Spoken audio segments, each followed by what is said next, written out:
प्यारे बच्चों, आज हम क्लास 11th मैथमेटिक्स की एक्सरसाइज 5.3 कर रहे हैं। इसमें स्टार्टिंग में निर्देश लिखे हैं कि प्रश्न संख्या 1 से 10 तक के लिए क्या है कि निम्नलिखित समीकरणों में से प्रत्येक को हल कीजिए। तो 1 से 10 तक के सारे क्वेश्चन एक जैसे हैं, तो इन्हें हम एक ही तरीके से सोल्व करेंगे। मैं यहाँ पर पहले क्वेश्चन नंबर फर्स्ट लिख लेता हूँ। पहला क्वेश्चन है एक्स स्क्वायर प्लस 3 बराबर 0। देखिए ये एक द्विघात समीकरण का क्वेश्चन है। इसमें एक्स की वैल्यू नहीं है, तो एक्स का गुणा एक्स का पद नहीं है, तो एक्स का पद अगर ले भी लेते हैं तो 0x कर देंगे। तो यहाँ पर पहले इसको डायरेक्ट भी कर सकते हैं। कैसे कि एक्स स्क्वायर बराबर माइनस का 3, ये 3 प्लस का इधर का माइनस का हो जाएगा। फिर x बराबर हो जाएगा अंडर रूट में माइनस का 3, इधर से स्क्वायर हटेगा, इधर वर्गमूल चढ़ जाएगा। तो देखिए यहाँ पर माइनस की संख्या का वर्गमूल नहीं निकलता है, ये एक इमेजिनरी संख्या यानी कि काल्पनिक संख्या हो जाएगी। इसमें अभी हम समिश्र संख्याएं पढ़ रहे हैं, तो मैं अभी आपको बता दूं कि आई स्क्वायर का मान कितना होता है -1, क्योंकि हमने पीछे लगाया है। अगर दोनों का मैं स्क्वायर रूट कर दूं तो आई का मान कितना हो जाएगा -1 अंडर रूट, यानी कि आई की वैल्यू होती है अंडर रूट में -1। तो मैं इसे ऐसे भी लिख सकता हूँ, यहाँ पर मैं -1 गुणा 3 इस तरह से लिख सकता हूँ, यानी कि ये हो जाएगा अंडर रूट में -1 और अंडर रूट में 3, अलग अलग भी हो जाएगा। तो ये क्या हो जाएगा, इसका मान आई हो जाएगा और ये √3। तो यहाँ पर ये एक्स का मान ये हो जाएगा। एक चीज़ और, जब ये स्क्वायर रूट निकालेंगे तो ये प्लस माइनस में निकलेगा, तो यहाँ प्लस माइनस लगाते हैं, 2 मान निकलेंगे। बस इसमें यही करना है। इसी तरह से देखिए और थोड़ा क्लियर होगा, मैं सेकंड क्वेश्चन ले लेता हूँ। सेकंड क्वेश्चन है 2x² + x + 1 बराबर 0।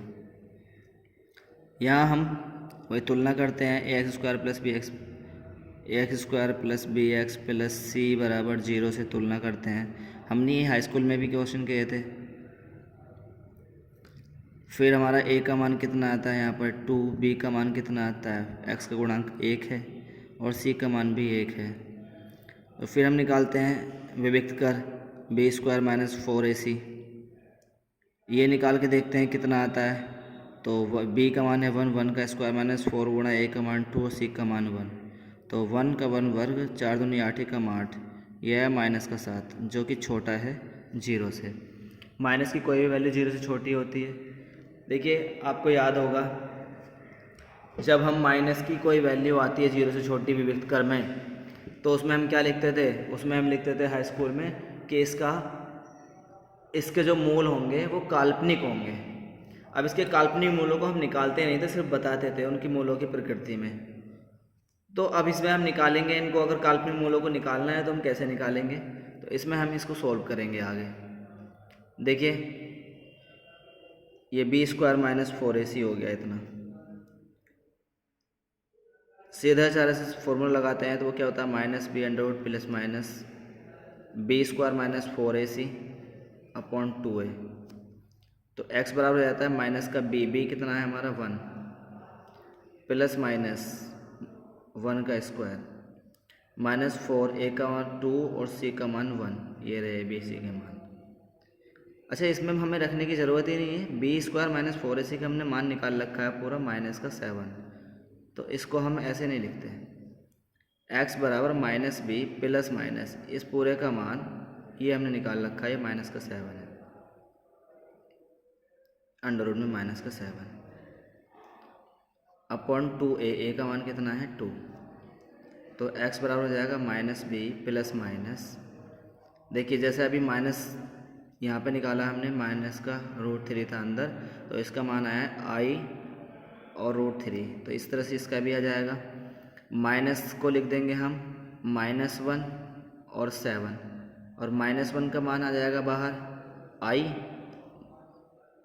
तो -b प्लस माइनस इसका मान i आ गया और √7 ऐसे ही रहेगा अंदर अपॉन 4। तो इसके ये दो मान यहाँ से माइनस प्लस में अलग अलग हो जाएंगे, सॉरी। इसी तरह से हम एक क्वेश्चन और ले लेते हैं थर्ड क्वेश्चन है x² + 3x + 9 = 0।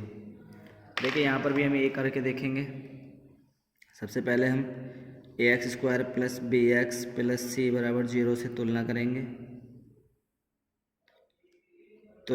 तो a का मान 1, a का मान 1, b का मान 3 और c का मान 9। फिर निकालेंगे b² - 4ac यानी कि 3² - 4, a का मान 1, c का मान 9। यह आ जाएगा 9 - 4 4 और 9 × 36, 9 × 27, 9 × 36 माइनस का 27 बचेगा जो कि छोटा है 0 से। b² - 4ac का मान आया माइनस का 27 जो कि छोटा है 0 से, इसलिए इसके काल्पनिक मान आएंगे। निकालते हैं, सीधा चला लगाते हैं x बराबर -b + -b² - 4ac upon 2a। x बराबर -b का मान लिख दो यहाँ पर 3 माइनस का 3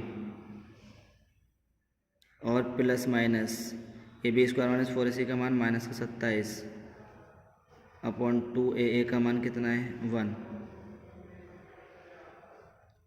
तो ये क्या हो जाएगा x बराबर -3 प्लस माइनस, देखिए -1 का मान आई आ जाएगा आगे बाहर निकल के, मैंने भी बताया, और अंडरवुड बचेगा 27 अंदर अपॉन 2 × 2, ये आपके मान आ जाएंगे।